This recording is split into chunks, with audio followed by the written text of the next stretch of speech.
everybody, today I'm back with chapter 14 of Vampires in Freak Street collection.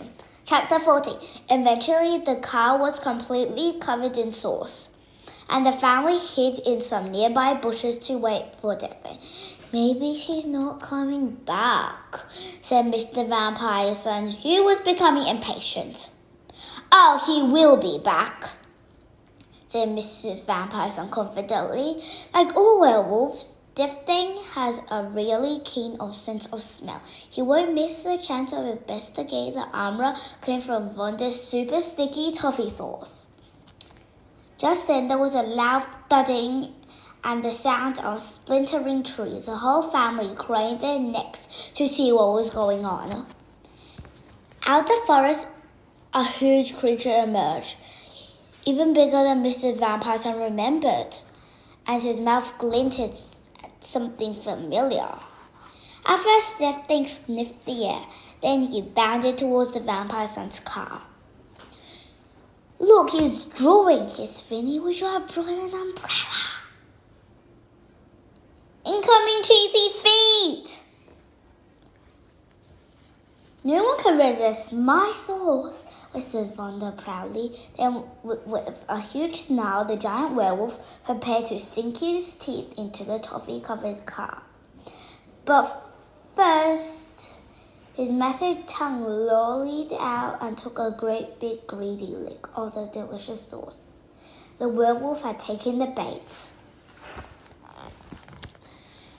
This was the moment of truth.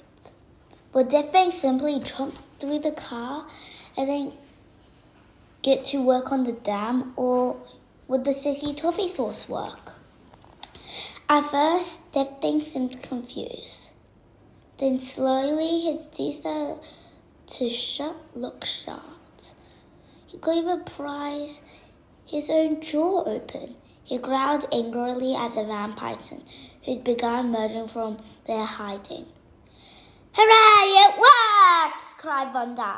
My sticky toffee sauce never fails! Devin started wincing and whimpering, realized he was in trouble. He needed a dentist. Big time. Mrs. Vampire boldly stepped out from behind the bushes. Listen up, Devin, she shouted. If you give me back those teeth, I'll make you a nuisance. But you have to promise to be on your best behavior and so no more biting dams. Devin tried to reply, but his mouth was fixed shut. Just nod, suggested Mr. Vampire, as they carefully approached the groaning beast. Devin nodded. He would have to agree anything to get the teeth out. Mrs. Vampire had used all her monstery dentally skills to remove the false teeth from the werewolf's mouth. Vinny particularly impressed with the amount of slobber that came out with them. We've done it, shouted Vinny, as they stowed a vicious-looking dentist back in the family car. We saved the city and Freak Street. You naughty werewolf! And that's the end of chapter 14. Thank you for listening, guys. I'll be back soon with chapter 50 of Freak Street Vampires. I'm coming soon. Bye, guys.